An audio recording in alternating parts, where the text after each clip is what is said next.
They're going through horrific events that have turned their lives upside down. We're working to aid them, assist them with regard to counseling, grief, all kinds of things we can do to assist those families.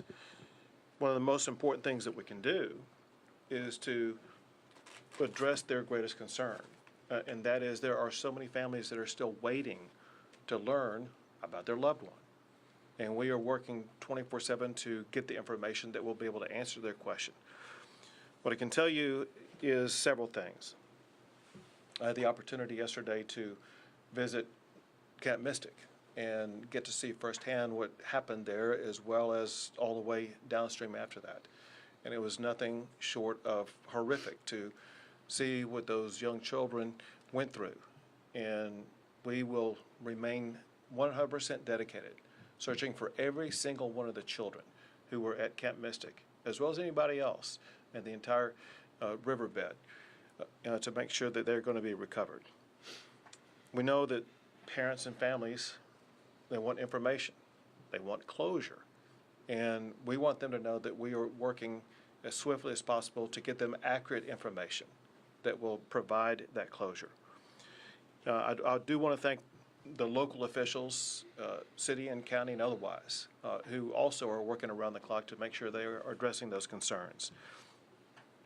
The information I'm going to give you is as of this current moment in time, knowing that this information will constantly change throughout the remainder of today as well as in the coming days. In Kerrville, in Kerr County, there are 59 confirmed deceased. There's still 11 missing from Camp Mystic. Separate from there, in the Central Texas area, there are confirmed 10 deceased. And across the state, in all the areas affected by flooding, there are 41 known missing. So important to emphasize this, especially in the Kerrville area. There were so many people who were just camping out, not children in camps, but adults camping out near the river, people in RVs and things like that. There are people who are missing who are not on the known confirmed missing because we don't yet know who they are. We will maintain our ongoing search throughout the entire river system to find anybody who may be missing. One thing that could help this is if you are a relative or friend of someone that you think was in Kerrville or Kerr County that you think is missing, please contact the local officials in Kerr County and let them know that you have the name, identification, and other information about a person who is suspected to be missing. If, however, you don't have confirmed information about that and you're making phone calls, you are slowing down the process of the first responders being able to respond to those who are clearly identified as missing. If you're doing that, you're interrupting official business, and that could be potentially illegal. Call only if you have specific information. While we continue the search process in Kerr County, we are now also beginning the process of responding to the disaster that took place. Includes things like debris removal. Anybody who's seen any images whatsoever in the Kerr County area, you know there's debris all over the place that makes roads impassable, that makes reconstruction projects unachievable, that makes search process more difficult. And the state and local governments are working now on that debris removal process. That process is improved because of President Trump's swift declaration of our major disaster declaration. He ensured in less than 24 hours that major disaster declaration was approved, ensuring that state and local governments are going to have more resources to be able to respond to that disaster, more resources to begin the debris removal, more resources to help individuals who have been impacted by this, as well as local governments that have been impacted by this. Bottom line is this, and that is the swift and very robust action by President Trump is an extraordinary help to our response. I also want to thank Homeland Security Secretary Kristi Noem, with whom I spent the day yesterday in Kerr County. I've been doing this a long time, and I've never seen anybody as responsive and as quickly in her response as what she was yesterday. She didn't wait to get back to us. She was able to, in a matter of minutes, get answers to very important demands. And on behalf of the state of Texas, we cannot thank her or the Trump administration enough. I've also been in contact with, and people reached out from Secretary Kennedy, Secretary Burgum, and others that in the entire administration are a tremendous help. I also want to add that there are governors across the country that have been in contact with either myself or with Chief Nim Kidd or state agencies offering their assistance, including Sarah Huckabee Sanders, the governor of Arkansas, Kim Reynolds, the governor of Iowa, Jim Pillen, the governor of Nebraska, Bill Lee, the governor of Tennessee, Glenn Youngkin, the governor of Virginia, Josh Shapiro, the governor of Pennsylvania, the governor of the state of Oklahoma, and Governor Landry in Louisiana. And again, I'm sorry if I missed some. I know there's others that are constantly reaching out. We're here, as I mentioned, in Austin today because there have been lives lost in this greater region. And importantly, there are dangers over the next 24 to 48 hours that could pose public safety threats to people in these regions. There is heavy rainfall that's already occurred, and there's more heavy rainfall that's expected that will lead to potential flash flooding broadly in these regions: the Big Country, Concho Valley, Central Texas, and once again, Kerrville.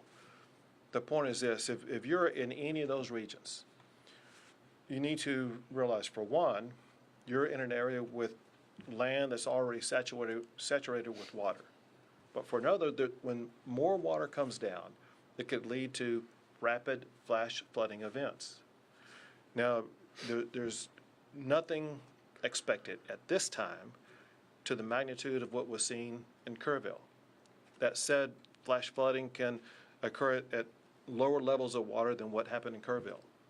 It's a particular threat for people who are driving on roadways. Some of the lives lost in Central Texas were people who were swept away in vehicles or in similar crossing type situations. Know that rising water on roads can occur very rapidly. You may think that you can drive through it, only to find out when you're in there that it's too late and that you're getting swept away. And so we urge everybody to be extraordinarily cautious for the next 24 to 48 hours. If there's any water on the road, you got to be safe. There's an old saying for a reason, because it's true, and that is, turn around, don't drown. You don't need to get from point A to point B if it's going to risk your life. Your job, the most important thing you can do, is to protect your lives. And taking a step back, for all of us up here, that's our number one job. We put public safety first, and we'll worry about the physical damage second. There are still public safety issues and lives to be saved in Kerr County. There are lives to be saved in all these regions that I just mentioned here. We want our fellow Texans to be safe and secure, and you can do more about that yourself than anybody else can.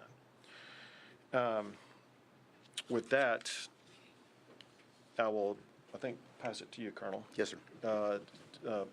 Colonel Freeman Martin of the Texas Department of Public Safety. It's been a tough 3 days for Texans, and I can assure you here at this table today that everything that can be done is being done. Currently, we have operations going on in several different counties. Williamson County had 3 people missing. They recovered 1, 2 are still missing. Ongoing searching. Burnett County is missing, 2 people missing. The fire chief and a 17-year-old female. The Department of Public Safety is offering any and every resource that we have to help with those searches, whether it be boat teams, rescue, divers, helicopters, drone operators, drones. So there's a lot of work being done. The governor's very accurate. The ground is saturated, so now a little bit of rainfall and watershed can cause issues. Williamson County is well aware of that. The ground was saturated. They knew that it had issues, and they evacuated neighborhoods, which saved lives. All that being done, they still have 3 that were washed away. I'll touch on Kirk County. We have about 230 DPS personnel assigned to Kirk County, and everybody thinks about search and rescue and what we're doing. There's a lot of stuff going on. We're filling every gap, and first off, this is nothing negative about Kirk County. They've got a very good sheriff. Their fire chief is exceptional. Their police chief is exceptional. Everybody's working together. The outpouring of support, there's a lot of volunteers. There's a lot of good stuff going on, but there's a lot of there's just a huge need, and it's a large area. So we're providing 18 tactical marine units with boats. We've got 65 CID personnel assigned, over 230 in total. 11 Texas Rangers, 28 from our Special Operations Group, our SWAT guys. In addition to that, we've got 9 helicopters with tactical flight officers. We're providing cell towers and trying to solve the issues with the radio communications and their cell phone communications. We've provided communications operators to embed with them to handle 911 calls and handle calls with concerned family members. Dealing with the families of these missing individuals, there's no higher priority for us than finding those children. We've assigned commissioned personnel and victim service personnel to the family that are working. They're with them 24/7, can answer or address any needs that they have and get them any information they have. This is tough work, recovering them. So we have victim service personnel there to work with officers that are conducting the search operations additionally. We have some unidentified individuals at the funeral home, adults and juveniles. The Texas Rangers are collecting DNA from family members and from the deceased victims, and we're flying those to the University of North Texas in Dallas, and we will have answers with rapid DNA in hours, not days, to get some closure and information back to these families. We have, in the last couple of days, an outpouring of support from our federal partners, DEA, HSI, and FBI. We've embedded them with our search and rescue teams. This is tough work. It's hot. They're in the mud. They're removing debris. There's snakes. There's water moccasins. This is God's work that they're doing. So, you know, the top priority is the family and the victims. Pray for them, but throw our first responders in there, because there's a lot of good work going on. We're not taking away from any resources from Kerrville to pre-stage here. We're pulling from South Texas, West Texas, and North Texas into Central Texas to prepare for our emergency response. We're well prepared. The legislature, the governor, in previous years has been overwhelmingly supportive of law enforcement and gave us the resources, so we're prepared to respond to events like this in multiple regions of the state at the same time. So, Governor, thank you. Thank you very much. Now General Seltzer with the Texas National Guard. Good afternoon. The Texas Military Department remains decisively engaged across the flood operations area. Our current force composition, we have 230 personnel operating. We're flying 8 helicopters, and we've increased the size of our force of high-profile military vehicles to help evacuate people from high water areas. We've also expanded our operations area to not only include Kerrville, but we now have personnel operating in San Saba and Burnett. The additional resources we've added since our last briefing are a behavioral health officer in Kerrville, a chaplain in Kerrville. We also sent a chaplain to San Saba. We've expanded the state's Air Operations Center, which is a multi-agency air coordination center hosted by TMD, but it includes every agency that operates across the interagency in Texas. So inside that operations center, we can ensure that the right asset is going to the right location to do the right job. Additionally, today we have launched the MQ-9 Reaper remotely piloted aircraft out of Houston. That aircraft departs Houston, goes out over the Gulf of America, and climbs to 18,000 feet, and then along a special FAA corridor, traverses over to the Kerrville area to conduct persistent SAR persistent incident awareness and assessment operations. It's truly an eye in the sky for our search and rescue people. I'd like to thank the Federal Aviation Administration today. Due to weather at 18,000 feet, we could not transit from the Gulf of America to the Kerrville area. The FAA granted a temporary flight restricted area through a lower altitude, which allowed our aircraft to safely transit across Texas and operate in the Kerr County area.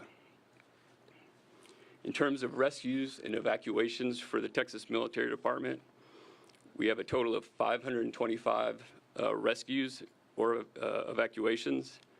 366 have been by air and 159 by ground.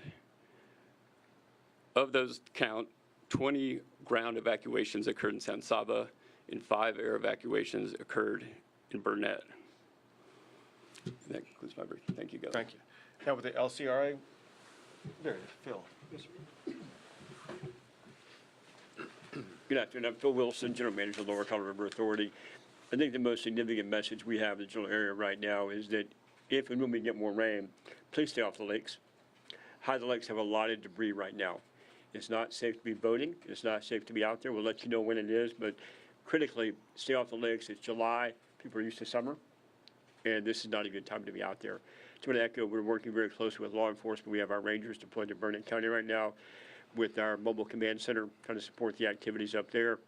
It's a partnership working all together with law enforcement, TNM, and everyone that's showing up to help assist. It's a very critical time for us. Next, what the governor said, we have a lot of saturation. We opened gates up at Wirtz and Starkey the last couple of days. Those are closed right now. We're ready just in case we need to. We've added more than 350,000 acre feet to the High of the Lakes of Buchanan and Lake Travis. We're 67% full. We have a lot of room in headroom in case more water does come in to make sure those reservoirs do what they're supposed to do, which is to capture the water for the future and protect against flooding. Thank you, Governor. Very good. Now Chief Nimkit. Thank you, Governor. And I want to remind everyone, life safety is still our #1 priority. And what I mean by that is, and Colonel Martin said it very well, Kerrville and Kerr County have great local emergency managers and responders. They really do. But they're a community of about 55,000 people. And they had a lot of people there that were not from that area visiting, vacationing. And their resources, and this is what state agency, what the state government does when a local community gets overwhelmed, is we send in additional resources. So our hats are still off to all of those local responders that live and work in that community, and that their homes and families were also impacted, and they're still there on the job. We owe them a great amount of gratitude. Second, we continue with our search, not only in Kerr County, but everywhere that we know we have missing people. And I need your help in being very cautious. Let's not get wrapped around the axle on the word recovery. You're going to start hearing the word recovery used in a lot of different contexts. Be very careful how you use that word, because I'm going to be careful how I use that word as well. We are going to begin recovery operations. That is debris cleanup. That is opening roads. That does not mean we are no longer doing search for live victims, because we still are. We are still out there in very much hopes, very much fueled by the compassion that we show for these families, that we're doing everything we can to find their missing loved ones. So please help me in making sure that we're not wasting our time and efforts on debating over the meanings of words. Let's get clarity when we ask those questions. Second, I'm asking, we've driven around Kerr County and the other areas a lot. We have a lot of people that are traveling in because they want to see firsthand the damage. I'm asking you, if you're not from the community and if you're not involved in our response and rescue and recovery efforts, stay out of the area. Stay out of the area because you don't know the area. Another thing I'm getting right this minute during this press conference is reports of an additional wall of water coming down some of the creeks going into the forks. And I want you to think about that for a second. If you're not from that area and you don't know the low water crossings, you could find yourself in a very dangerous situation. The next thing is we see a lot of information on social media about volunteers and spontaneous volunteers being frustrated because they can't help. We are evacuating parts of the river right now because we're worried about another wall of water coming down in those areas. If you're a volunteer there that you're not checked into our operations, we have no way of accounting for you right now. There is a process that we use to get volunteers into the response, and I'm asking for your help and to get that message out. It's not that we think we don't need any help. It's that we want to make sure everyone helping is doing the job that we need where we need it and when we need it, and we have the ability to communicate with them. And then finally, I want to talk a little bit about the word recovery as it relates to the President's disaster declaration. We are very excited to begin those recovery operations with our federal partners who have been here with us in the Emergency Operations Center since last Thursday, since before all of the actual flooding and disaster started. And we're going to work very close with those partners to help our local communities and our families that are impacted by this recover from this disaster as fast as possible. Thank you, Governor. Thank you. We'll take a few questions. Go ahead. Isabel, I know that you mentioned 10 deaths in Central Texas. Is there any way you could give us a breakdown of the cities? We sure can. Chief Kidd has it. So we're showing reaffirmed 3 in Burnett County, 1 in Tom Green County, 5 in Travis County, and 1 in Williamson County. And again, those numbers are a few hours old. Those numbers could go up, but that's what we had as the time of preparing for this briefing. You said what county? Tom Green. Tom Green. Yes, ma'am. San Angelo area. Thank you. You just said something about a wall of water that you're just now getting reports about. Can you talk more about that and what you're seeing there? Yeah, I'll share some of it. So I apologize for looking at my phone during the press conference, but this is the live updates that we're getting right now from the field. Is there are unconfirmed at this point reports of additional water coming in. And as the governor mentioned, there's rain still falling on the area. It's not going to take the same amount of rain that caused this damage to make the current water levels rise up, right? Because the ground is already saturated. So any rain that falls can be perceived as life-threatening rain. And so if you're in a low-lying area, we need you to move yourself out of that low-lying area. We've got DPS aircraft that are flying up to try to find this wall of water right now, and the people in the reported areas, again, unconfirmed, that are on our communication systems, we're asking them to get out of the water and out of the way so that we don't wind up having to do additional rescues. Governor Go ahead. Alabella, CBS Austin, you had mentioned that there are dozens of Central Texans missing. Local resources can't continue searching in the dark of the night. Does this federal disaster declaration mean that we have federal resources to continue searching when it's pitch black? Sure. Well, first of all, on the federal disaster declaration, it applies right now to Kerr County. Let me go back. Let me see the total, my disaster declaration counties. So let me walk you through this. So I made an original state disaster declaration, and then I amended it to add more counties. Let me first go back over those counties, then I'll explain to you what's going on. Under the state disaster declaration includes the following counties: Bandera, Bexar, Burnett, Caldwell, Koch, Comal, Concho, Gillespie, Guadalupe, Kendall, Kerr, Kimball, Llano, Mason, McCullough, Menard, Reeves, San Saba, Tom Green, Travis, and Williamson. That means, because of that the state is providing additional resources for those counties and state-based assistance. On the federal disaster declaration, for the time being, that includes only Kerr County. And they are waiting to see the magnitude of what happens in other counties before they may potentially expand the federal disaster declaration to include other counties.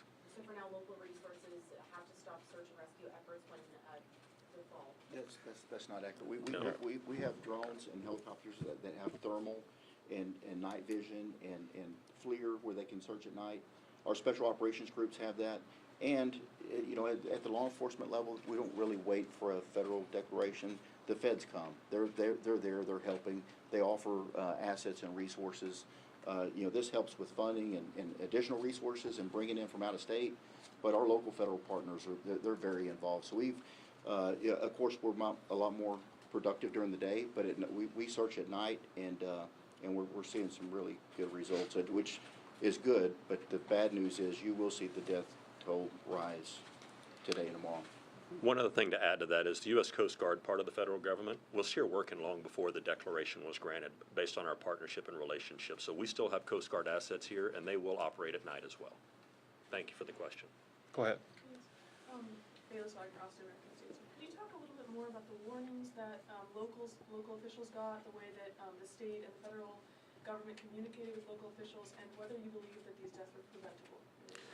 So there were multiple steps taken by the state that I'll let Chief Kidd talk about, but the state began setting up operations in preparation for what could happen in Kerr County. It happened in the early morning hours of the 4th, which is Friday. And the state had pre-positioned assets and resources in and around that area beginning on Wednesday, before the storm on Friday. As we learned more on Thursday, more assets were provided in various regions. We knew, based upon predicted weather, certain regions where the rain may fall. There was an inability to know precisely where that rain was going to fall and how much was going to fall, where it did fall. And as far as what the locals may have done, Chief Kidd may know more than I, but I would leave it up to them to let you know. And listen, thank you for the question. We need to spend a lot of time trying to answer this question, because from a technical perspective, there are multiple warning systems that are out there. And all of us can choose to sign up for warning systems in certain areas, depending on the local government that we're in and the way that their system works. There's a lot of talk about a program called WIA, the Wireless Emergency Alert, and IPAWS, the Integrated Public Alert and Warning System, and how they work or sometimes don't work. And then you have areas where there is no cell phone coverage. And if there's no cell phone coverage, it doesn't matter how many alert systems you sign up for, you're not going to get that.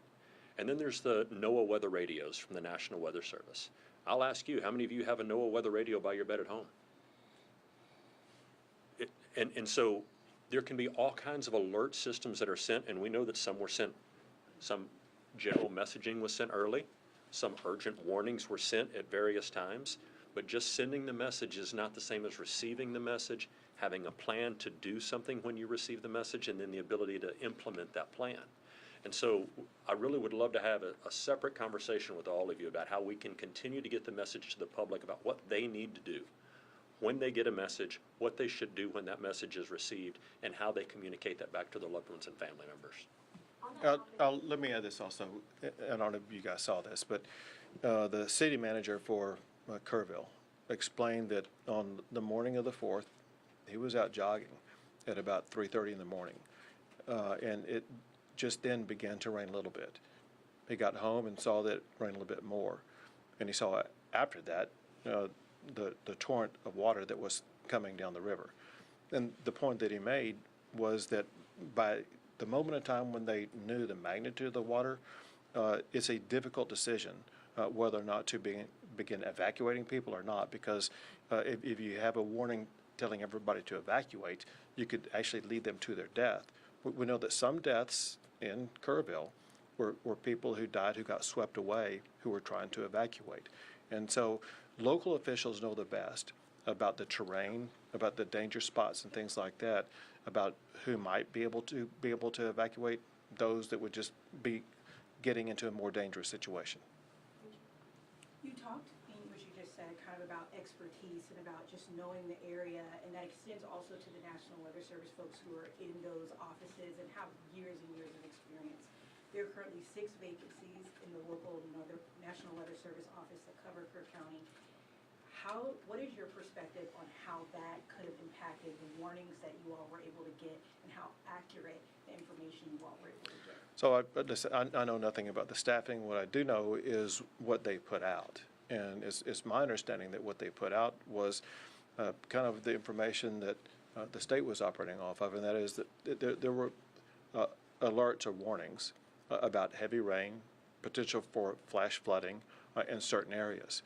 A problem with that is that to most people in the area, flash flooding would mean one thing, not what it turned out to be, because they deal with flash floods all the time. Just like I put people on notice in these regions of Texas right now. There's the potential for flash flooding, but there's no expectation of a water wall of almost 30 feet high. Governor Abbott, on that topic, we know that these alerts can be life-saving at times, and a lot of times these forecasters get their information from the National Weather Service. Are you communicating with your federal partners on how critical funding is for the National Weather Service in order to issue alerts like this in this disaster like this? It's one of the things that we spoke about when Secretary Noem was in, and this is part of ongoing conversations. And I'll add this. As you all probably know, we have a special session coming up, and the way to respond to like what happened in Kerrville is going to be a topic for the special session to address. We have time for two more questions, Phyllis. Is part of what you want to address, because there was a bill that was going to create a council to kind of talk about what warning systems, and it was not successful. Is it a concern that there's all these camps on this area? This is an area that deals with flash flooding, but there were no sirens that were in this area. Can you talk about that and why that hasn't been funded to this point? Well, it's going to be something that will be looked at. As you kind of pointed out, these camps go back almost 100 years, and they are familiar with the water in the area probably better than anybody else. And they have their own ways in which to deal with warnings that would involve children, sometimes as young as 8 or 9 years old. And we need to evaluate what they know, how they respond, what they need.